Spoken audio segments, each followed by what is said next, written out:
Hello students, আজকে তোমাদের জন্য ক্লাস 7 এর প্রশ্ন বিচিত্রা 2025 এর ম্যাথমেটিক্সের মডেল কোশ্চেন পেপার 7 আলোচনা করছি। পেজ নম্বর 145, স্কুলের নাম ব্যারাকপুর গভর্নমেন্ট হাই স্কুল। প্রথমে একের দাগ সঠিক উত্তর নির্বাচন করতে বলেছে। দেখো এক্স প্লাস 7 তার হোল স্কোয়ার সমান x square plus 14x plus কে হলে কে এর মান চেয়েছে। এখানে খেয়াল করো কে মানে কোনটা, বি স্কোয়ার, বি মানে কত, এখানে 7 আছে, 7 স্কোয়ার মানে কত 49, অর্থাৎ সঠিক উত্তর বি এরটা হবে। এরপর 11টা 9 মিনিট 40 সেকেন্ডকে আসন্ন মানে করতে বলেছে, যেহেতু মিনিটে করতে বলেছে এটা 40 সেকেন্ড আছে, তাহলে এখানে এক বাড়বে অর্থাৎ এটা 10 মিনিট হয়ে যাবে। তাহলে 11টা 10 মিনিট সঠিক উত্তর হবে, অর্থাৎ ডি এর উত্তর সঠিক। এবার দেখো 64/147কে কোন ধনাত্মক পূর্ণ সংখ্যাতে গুণ করলে ভগ্নাংশটি পূর্ণবর্গ হবে। 64কে ভাঙলে আমরা কত পাবো দেখে নেবো। 64কে ভাঙলে দেখো 64কে ভাঙছি 2, তাহলে এখানে 32 হলো, 2 16 হলো, 2 8 হলো, 2 4 হলো, 2 2, তার মানে একটা দুটো তিনটে চারটে পাঁচটা ছটা, তার মানে এখানে তিনটে এখানে তিনটে, তার মানে পেয়ে যাচ্ছে কত 8 স্কোয়ার। আর নিচেটা 147কে ভাঙলে কত পাবো দেখি। 147কে ভাঙলে প্রথমে 7 দিয়ে করলে 21, আবার 7 দিয়ে করলে 3, তাহলে 7 স্কোয়ার গুণিত 3 পেলাম। যেহেতু একটা 3 কম থাকছে তাই 3 দিয়ে গুণ করতে হবে, অর্থাৎ সঠিক উত্তর বি এরটা। এরপর দেখো প্রদত্ত কোনটি ত্রিভুজের সর্বসমতার শর্ত নয়। এটা কমন কোশ্চেন, ট্রিপল এ, অর্থাৎ কোন কোন কোন সর্বসমতার কোনো শর্ত নয়। কোন ত্রিভুজের উচ্চতা সেই ত্রিভুজের একটি বাহুর দৈর্ঘ্য সমান হলে ত্রিভুজটি হবে। যেহেতু উচ্চতা বাহুর দৈর্ঘ্যের সঙ্গে সমান, তাহলে সেটা অবশ্যই কি হয়ে যাবে, সমকোণী ত্রিভুজ হবে, তাহলে বি এর উত্তরটা সঠিক। এরপর দেখো এবিসি ত্রিভুজের এসি কে বৃহত্তম বাহু ধরলে ত্রিভুজটি অঙ্কন করা সম্ভব যদি বাকি দুটো বাহু কি আছে, এ বি আর বিসি, তাহলে এ বি আর বিসি বাহুর যোগফল যদি এসি থেকে বড় হয় তবেই ত্রিভুজ আঁকা সম্ভব, তাহলে এক্ষেত্রে বি এর উত্তরটা সঠিক। এরপর দেখো এখানে একটা মান নির্ণয় করতে বলেছে। প্রথমত দেখো এটা হচ্ছে 4ab সূত্র, তাহলে কারণ 4ab মানে কি এ প্লাস বি তার হোল স্কোয়ার মাইনাস এ মাইনাস বি তার হোল স্কোয়ার, অর্থাৎ 4ab সূত্র। তাহলে 4 গণিত এর মান কত দিয়েছে -6, আর বি এর মান কত দিয়েছে 3 দিয়েছে, তাহলে কত হচ্ছে 3 4 12, 6 12 72, অর্থাৎ -72 উত্তর, তাহলে বি এর উত্তর সঠিক। এরপর দেখো এখানে শূন্যস্থান করতে বলেছে, এখানে সহজ কোশ্চেন, তাহলে এ প্লাস বি তার হোল স্কোয়ার, অর্থাৎ শূন্যস্থানের সাথে এ প্লাস বিটা বসে যাবে, তাহলেই উত্তর এসে যাচ্ছে। এরপর লেখা অঙ্কগুলো দেখে নেবো। দেখো প্রথমে ট্রেনের অঙ্কটা দিয়েছে। দেখো ট্রেনের ভিতরে যাত্রী প্ল্যাটফর্ম অতিক্রম করার সময় কেবল প্ল্যাটফর্মের দৈর্ঘ্য অতিক্রম করবে, অর্থাৎ এখানে লিখে নেবো 1 ঘন্টা সমান 36 সেকেন্ড আর 60 কিমি সমান 60,000 মিটার। তাহলে 36 সেকেন্ডে যাচ্ছে কত 60,000 মিটার, 15 সেকেন্ডে কত যাবে। তাহলে সময় বাড়লে দৈর্ঘ্য অর্থাৎ দূরত্ব বাড়বে, তাহলে সময় ও দূরত্ব পরস্পর সরল সমানুপাতে আছে। সমানুপাতটা কত হবে 3600 = 15 ডবল = 60,000 = জিজ্ঞাসা চিহ্ন। তাহলে দূরত্ব সমান কত আসছে, দূরত্ব সমান এসে যাচ্ছে 15 × 60,000 বাই 3600, দুটো শূন্য কাটিয়ে দিলাম। এরপর দেখো 6 দিয়ে কাটলে নিচে 6 হবে, ওপরে 100 হবে। এরপর 3 দিয়ে কাটলে এখানে 5 হবে, এখানে 2 হবে, 2 দিয়ে কাটলে 50 হবে। তাহলে 5 50-এ 250, অর্থাৎ প্ল্যাটফর্মের দৈর্ঘ্য হচ্ছে 250 মিটার। এরপর যে অঙ্কটা দিয়েছে খুবই কমন অঙ্ক, এটা তোমাদের পরীক্ষাতে কিন্তু সেকেন্ড সামেটিভে আসবেই, খেয়াল করো। প্রথমে জমির প্রস্থটা x মিটার ধরেছি, তাহলে জমির ক্ষেত্রফল কত হবে 30x বর্গ মিটার, যেহেতু দৈর্ঘ্যটা 30 দেওয়া আছে। তাহলে এখন জমির প্রস্থটা কমে গেছে, 5 মিটার কমেছে, তাই x - 5 মিটারটা হচ্ছে প্রস্থ। জমির ক্ষেত্রফল কত হবে 30 গুণিত x - 5 বর্গ মিটার লিখবে এখানটা।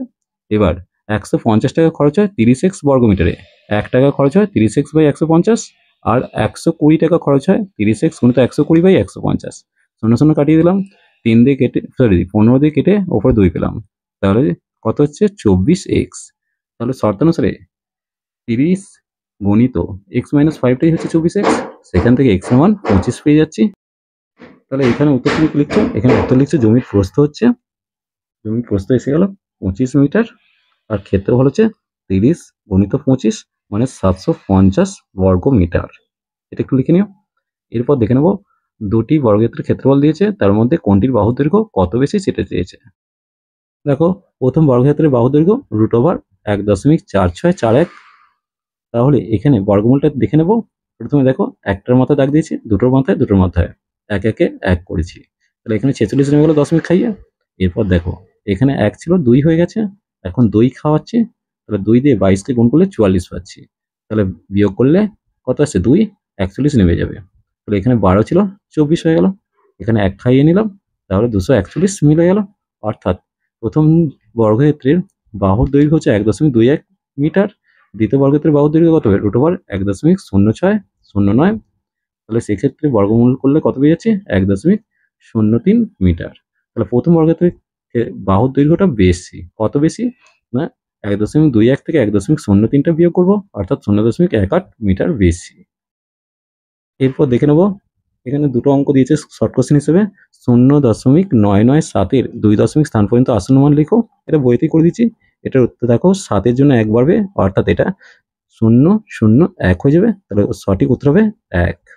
এরপর দেখো মুদির দোকানে যদি উত্তরটা লেখো 1.00 লিখবে, সব থেকে বেটার। মুদির দোকানে প্রশ্ন কিনতে গিয়ে ওজন মাপার মেশিনে দেখলে 102 গ্রাম, দোকানদার আসন্ন মানে কত গ্রাম জিনিসের দাম নেবে, 100 গ্রাম জিনিসের দাম নেবে। এরপর দেখো ট্রেনের অঙ্ক দিয়েছে, দৈর্ঘ্য আর গতিবেগ চেয়েছে। প্রথমে লিখলাম 25 সেকেন্ডে যায় হচ্ছে ট্রেনের দৈর্ঘ্য যুক্ত 210 মিটার, আর 17 সেকেন্ডে যায় হচ্ছে ট্রেনের দৈর্ঘ্য যুক্ত 122 মিটার। বিয়োগ করছি, দেখো চিহ্ন চেঞ্জ হয়েছে, চিহ্ন চেঞ্জ হয়েছে, চিহ্ন চেঞ্জ হয়েছে, অর্থাৎ এটা প্লাস ছিল মাইনাস, এখানেও প্লাস ছিল মাইনাস, প্লাস ছিল মাইনাস। তাহলে বিয়োগ করলে 8 সেকেন্ডে কত যাচ্ছে না, বিয়োগ করলে 88 মিটার পাচ্ছি। তাহলে 8 সেকেন্ডে যায় 88 মিটার, 1 সেকেন্ডে যাবে 88/8, আর 25 সেকেন্ডে যাবে 88 গুণিত 25/8।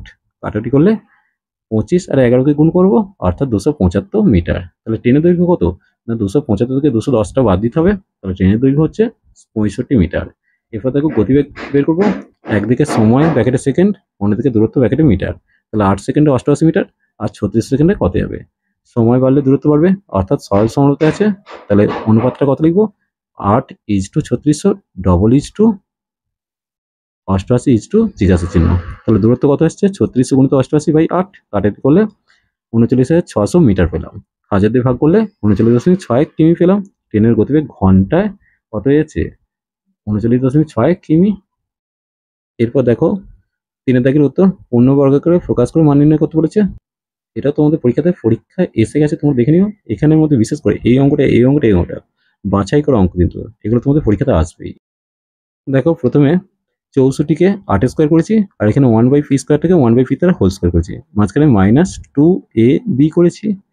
তাহলে a square - 2ab + b square মানে কত, a - b তার হোল স্কোয়ার। তাহলে পেলাম কত 8 - 1/p তার হোল স্কোয়ার। p এর মান যদি -1 বসাই, তাহলে 8 - 1/-1 হবে, তাহলে -1 হচ্ছে +1 হয়ে যাবে, অর্থাৎ 8 + 1 তার হোল স্কোয়ার সমান 9 তার স্কোয়ার, মানে 81 উত্তর এসে গেল। এরপর যে অঙ্কটা x কে দুটি বর্গের অন্তর্ভুক্ত প্রকাশ করতে বলেছে, তাহলে প্রথমে লিখবি x সমান x গুণিত 1, অর্থাৎ ab। তাহলে ab সূত্র কি, a + b/2 তার whole square minus a - b/2 তার হোল স্কোয়ার। এটাই হচ্ছে দুটি বর্গের অন্তর্ভুক্ত প্রকাশ। এর পরের অঙ্কটা খুব ইম্পর্টেন্ট, দেখে নেব। দেখো প্রথমে অঙ্কটা টুকেছি, উভয় পক্ষকে বর্গ করে পাই। তাহলে 2x - 1/x তার হোল স্কোয়ার সমান 4 স্কোয়ার। তাহলে a square minus 2ab + b square সমান 16 পেলাম। তাহলে 4x² - 4 প্লাস 1/x² সমান 16, কারণ এখানে x কেটে গিয়ে 4 হয়েছে। তাহলে 4x² + 1/x² এর মান কত, 16 + 4, অর্থাৎ 4x² + 1/x² এর মান এসে গেল 20। উভয় পক্ষকে 4 দিয়ে ভাগ করলে কত হবে, এটা x² হবে, এটা প্লাস দিয়ে 1/4x² হবে, আর এটা 4 × 5 = 20। এর পরের অঙ্কটা দেখে নেবো একটু। দেখো প্রথমে অঙ্কটা টুকেছি, তাহলে pq তার হোল স্কোয়ার করেছি, -2pq × 5r + 5r তার হোল স্কোয়ার, অর্থাৎ a² - 2ab + b স্কোয়ার। তাহলে a - b তার হোল স্কোয়ার। এখন p এর মান 2, q এর মান -1, r এর মান 3 বসিয়ে দেবো। তাহলে 2 × -1 -5 × 3 তার হোল স্কোয়ার সমান -2 - 15 তার হোল স্কোয়ার, অর্থাৎ -17 তার হোল স্কোয়ার সমান 289 উত্তর এসে গেল। এরপরে যে অঙ্কটা দিয়েছে দেখবো, সূত্রের সাহায্যে সলভ করতে বলেছে। দেখো প্রথমে অঙ্কটা টুকেছি, তাহলে প্রথমটাকে a ধরেছি আর দ্বিতীয়টাকে b ধরেছি। তাহলে এটা a² + 2ab + b স্কোয়ার। তাহলে দেখে নাও a² + 2ab + b স্কোয়ার। তাহলে পেয়ে যাবো কত, a + b তার হোল স্কোয়ার। a এর মানটা বসিয়ে দিয়েছি, b এর মানটা বসিয়ে দিয়ে যোগ করেছি। দেখো এখানে 4 আর কেটে গেল, তাহলে 3p থেকে 2p বাদ দিলে p থাকছে, 2q থেকে q বাদ দিলে q থাকছে, তাহলে p + q তার হোল স্কোয়ার, অর্থাৎ p² + 2pq + q² পেয়ে গেলাম। এরপর দেখো যে অঙ্কটা দেওয়া আছে এর মানটা চেয়েছে।